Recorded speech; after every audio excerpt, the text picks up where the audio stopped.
What's up guys, Lou here, and I wanted to sit down to do a quick comparison video of the two hottest products possibly on the planet right now, the PS4 and the Xbox One. There's a lot of controversy going on, a lot of arguments going on in comment sections on a number of YouTube videos, so I wanted to sit down and give you guys my take, give you guys my personal, professional opinion on what the hell is going on. But before we get into that, I do want to go over the specs of both of the systems. For those of you guys that have been, I don't know, hiding under a rock or something like that, this is how it breaks down. To start, we've got the price. Price is $399 on the PS4 and $499 on the Xbox One. That being said, the Xbox One does include the Kinect sensor, and you will need the Kinect sensor in order to operate the system.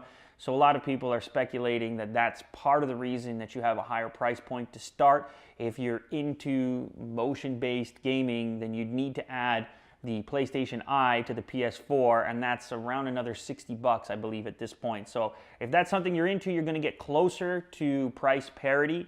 But I do like the fact, of course, that on the PlayStation side of things, you don't need to have it in order to operate the system, and you don't need to buy it if you don't envision yourself using it. They both have Blu-ray/DVD optical drives, so that's the same. They both have the ability to record gameplay. There is gameplay DVR functionality built in. They've both got 8 gigabytes of RAM, but it's a little bit different. It's GDDR5 on the PS4, whereas it's just regular DDR3 on the Xbox One.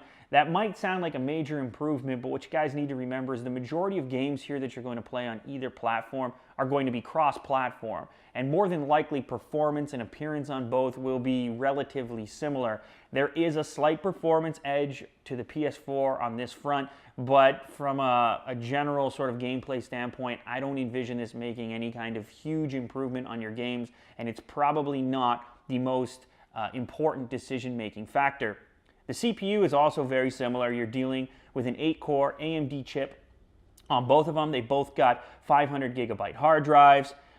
External storage is to be announced on the Sony PS4. It is definitely supported on the Xbox One via USB. It will likely be supported on both. Once again, no real game changer there. Cloud storage is available on both. This is where things, when we start talking about software, this is where things get a little bit more squirrely.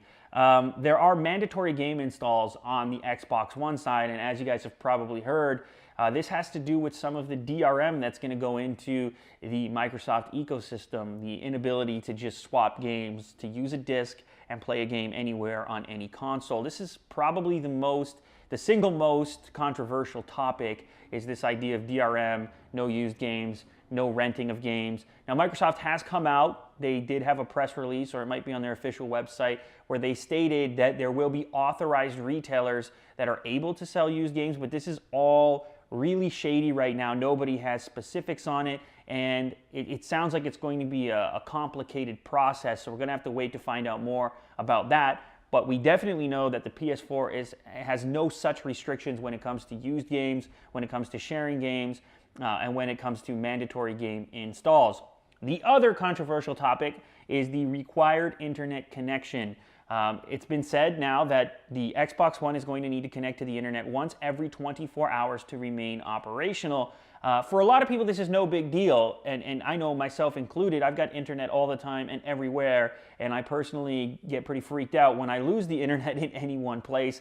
So that's not a huge issue, but I do know that this happens to be an issue for some users, or else it wouldn't be getting the press and coverage that it is. It's not just, I suppose, a question of whether or not you've got internet, but also a question of privacy. People don't like the idea of an always-on system staring at you with a mandatory Kinect in your living room at all times, and I can understand their concerns. Whether or not it's doing anything shady or not, it's still a little bit disconcerting to know that that's a requirement and that the system won't function without any of that. Or potentially, if anything is to change in the future in terms of how Microsoft runs their business, and if your entire game library is tied into this DRM ecosystem, who knows just how mobile your game library will be. We don't know yet.